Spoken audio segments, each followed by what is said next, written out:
School جانے والی بس انگلینڈ کے بارے میں جوکین کو سب سے زیادہ پسند آنے والی چیز بات تھی۔ وہ اور اس کی ماں جوکین کے نئے اسکول جانے کے لیے ہر روز بس لیتے تھے۔ اسے مفتی مسافروں کو ادھر ادھر دیکھنا اچھا لگا۔ زیادہ تر نشستوں پر کام پر جانے والے لوگ بیٹھے ہوتے تھے۔ وہ اسمارٹ کپڑے پہنے ہوئے ہوتے تھے اور بیگ اور بریکس اٹھائے ہوئے ہوتے تھے۔ دوسری نشستیں جوکین جیسے اسکول کے بچے لے لیتے تھے۔ ان میں سے زیادہ تر بڑے اور مماثل یونیفارم پہنے ہوئے تھے۔ جوکین کی پسندیدہ مسافروں میں سے ایک سفید بالوں والی خاتون تھی۔ اس نے اپنے بیگ میں ایک چھوٹا بوڑھا کتا اٹھایا ہوا تھا۔ خاتون نے کہا کہ کتا گھبرا گیا ہے۔ جوکین نے اس بات کو ہمیشہ یقینی بنانا کہ وہ اس کو آہستہ سے تھپکی دے۔ جوکین زیادہ انگریزی نہیں جانتا تھا لیکن اس کی ماں کافی جانتی تھی۔ جب وہ بس پر چڑھتے تو وہ کرایہ پوچھتی۔ بس ڈرائیور ان کے ٹکٹ پرنٹ کرتا۔ ہر صبح وہ کہتی بلیک فرائیڈے کے لیے 2 واپسی کے ٹکٹ۔ جب وہ بس سے اترتے تو وہ جوکین کو کہتی کہ بہت بہت شکریہ۔ الفاظ غیر ملموس لگے لیکن اسے مشق کے ساتھ ان کا تلفظ کرنے کی عادت پڑ گئی۔ جوکین کے اسکول میں زیادہ تر طلبہ انگریزی بولنے والے تھے۔ وہ اکثر کلاس روم کے پہلو میں اکیلا بیٹھا رہتا تھا۔ اس کا استاد دوستانہ تھا لیکن جوکین شرمیلا تھا۔ اس نے ایک لفظی جواب دیا اور ہاتھ نہیں اٹھایا۔ اسے انگریزی میں کچھ غلط کہنے کی فکر ہوئی۔ وہ اپنی گرامر کو ملانے یا کسی چیز کا غلط تلفظ کرنا ناپسند کرتا تھا۔ جوکین اپنی انگریزی بولنے سے پہلے اسے کامل کرنا چاہتا تھا لیکن اس نے کبھی بھی مشق کرنے کا موقع حاصل نہیں کیا تھا۔ دسمبر کے شروع میں جوکین کی ماں کو زکام ہو گیا۔ اس نے اپنے آپ کو اور جوکین کو موٹے کپڑوں میں ملبوس کیا۔ اس نے لمبا اسکارف گلے میں لپیٹ لیا۔ جوکین کو پہلے ہی زکام ہو چکا تھا لیکن برطانوی سردیاں تلخ اور سیاہ تھیں۔ ہوا نے اس کی انگلیوں کے پوروں کو چھوا۔ جیسے ہی وہ بس اسٹاپ پر چلے گئے اس کی ماں کانپنے اور کھانسنے لگی۔ جوکین نے اپنی ٹھنڈی انگلیاں مضبوطی سے پکڑ لیں۔ بس آ گئی۔ وہ دوسرے مسافروں کے سوار ہونے کا انتظار کرنے لگے۔ جوکین کی ماں نے دوبارہ کھانستے ہوئے کہا جوکین کرایہ کے لیے پوچھو۔ جوکین نے ایک گہرا سانس لیا۔ اس نے بس میں قدم رکھا اور ادھر ادھر دیکھا۔ ہمیشہ کی طرح وہاں بہت سے لوگ تھے۔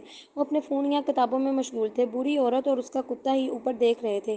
خاتون جوکین کو دیکھ کر مسکرائی۔ تھوڑے اعتماد کے ساتھ جوکین نے بس ڈرائیور کی طرف دیکھا اور اپنی انتہائی شائستہ آواز میں کہا بلیک فرائیڈے کے 2 ٹکٹ۔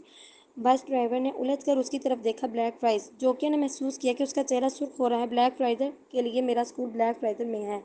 کیا آپ کا مطلب بلیک فرائیڈے ہے؟ جی ہاں، جوکین نے سر ہلایا۔ کچھ دوسرے مسافروں نے اپنے فونوں سے سر اٹھا کر اوپر دیکھا۔ وہ جوکین کی وجہ سے ہونے والی تاخیر سے ناراض دکھائی دے رہے تھے۔ ایک دفعہ جب جوکین کی والدہ نے اپنی ٹکٹوں کی ادائیگی کر لی تو اس نے اس کا ہاتھ پکڑا اور اپنا چہرہ چھپا لیا۔ جوکین کو شرم محسوس ہوئی۔ اس نے اپنی ماں کی مدد کرنے کی کوشش کی لیکن وہ ناکام رہا۔ ناک کو بار بار سرختے ہوئے جوکین باقی سفر میں فرش کی طرف دیکھتا رہا۔ جب وہ بس سے اترے تو جوکین نے بس ڈرائیور کو شکریہ نہیں کہا جیسا کہ وہ عام طور پر کرتا تھا۔ اس کی ماں کو خود ڈرائیور کا شکریہ ادا کرنا پڑا۔ باقی دن کے لیے جوکین معمول سے زیادہ خاموش تھا۔ اس نے اپنے استاد سے بات کرنے کی کوشش نہیں کی حالانکہ اس نے اس کی حوصلہ افزائی کی۔ وہ خود بولنے پر اکسا نہیں سکتا تھا اس صورت میں کہ اس سے کوئی غلطی ہو جائے۔ جب جوکین کی ماں نے اسے اسکول سے لیا تو وہ اس صبح سے بہتر محسوس کر رہی تھی۔ وہ جوکین کو گلے لگاتے ہوئے مسکرائی کیا آپ کا دن اچھا گزرا؟ جوکین نے جواب نہیں دیا۔ اس کی ماں نے اس کے پاس گھٹنے ٹیک رہے اور اس کے بالوں میں آہستہ سے ہاتھ پھیرا۔ جوکین کیا ہوا؟ میں اپنی انگریزی کے بارے میں سارا دن شرمیلا اور پریشان رہتا ہوں۔ میں نے آپ کی مدد کرنے کی کوشش کی لیکن میں ایسا نہیں کر سکا۔ میں چاہتا ہوں کہ میری انگریزی کامل ہو لیکن مجھے بولنے میں ڈر لگتا ہے۔ یہ بہت آسان ہوگا اگر انگلینڈ میں ہر کوئی ہسپانوی بولے یا کوئی ایسی چیز جو میں سمجھ سکتا ہوں۔ یہ بہت مشکل ہے۔ میں گھر جانا چاہتا ہوں۔ جوکین کی ماں نے غور سے سنا۔